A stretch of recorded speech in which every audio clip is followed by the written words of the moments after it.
Salam Efrata Devotion. Tahu arti masa Advent? Adventus gitu ya. Orang gereja harusnya tahu ya. Advent artinya menantikan kedatangan Kristus. Tiap kali kita memasuki bulan Desember, kita ingat sudah mau lewati tahun. Berarti sesungguhnya kedatangan Kristus sudah dekat. Hari-hari yang kita jalani sudah mendekati kedatangan Kristus kedua kali. Bagaimana kehidupan kita orang-orang gereja? Bagaimana keluarga kita? Adakah iman ditemukan? Adakah kebaikan dan kasih? Untuk mempertahankan iman pada Kristus memang tidak mudah. Banyak pencobaan, tantangan, dan pengaruh dunia. Kalau seseorang dikatakan beriman, bukan hanya percaya, tapi juga mesti terwujud dalam perkataan dan tindakan. Kita mungkin alami sakit penyakit, persoalan keuangan, persoalan relasi suami istri, masalah anak, banyak hal. Tapi maukah di masa-masa penantian ini kita terus terhubung dengan Kristus dan alami kekuatan, alami hari-hari yang baik dan menjadi berkat.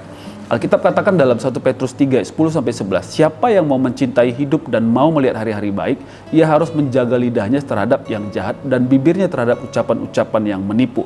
Ia harus menjauhi yang jahat dan melakukan yang baik. Ia harus mencari perdamaian dan berusaha mendapatkannya. Setiap hari bisa menjadi hari baik jika kita jalani dengan iman kepada Kristus. Tidak ada hari yang sial, hari yang celaka dalam kekristenan. Tapi bagaimana setiap hari dijalani dalam relasi dengan Tuhan Yesus, dijalani dengan iman. Menjalani hari-hari baik dalam iman bisa terwujud dalam beberapa hal. Pertama, ucapan, perkataan, dan komunikasi kita. Ucapan apa yang sering kita ungkapkan? Mengeluh, mengumpat, menghakimi, menyalahkan keadaan, menipu atau berbohong. Kalau hal demikian yang kita ucapkan jelas hari-hari kita jalani dengan sial, dengan susah hati.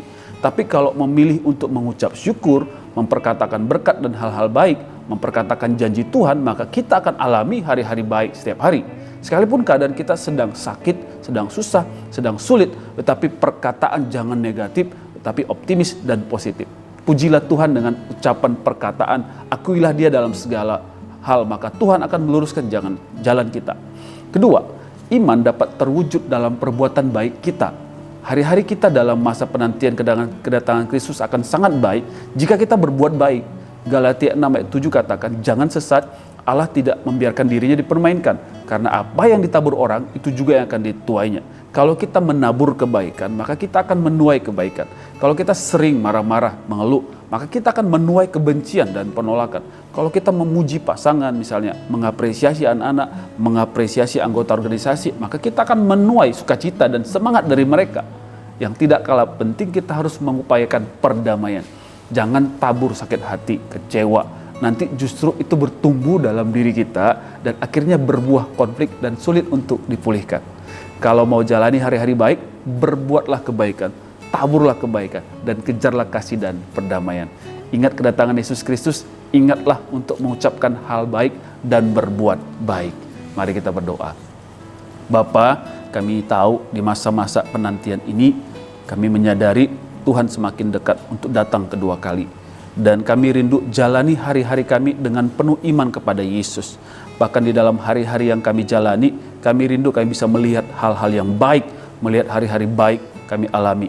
Oleh karena itu Tuhan, ingatkan kami terus dalam Roh Kudus untuk melakukan firman-Mu, supaya kami belajar untuk bisa mengucapkan, memperkatakan syukur, firman, janji Tuhan dalam hidup kami.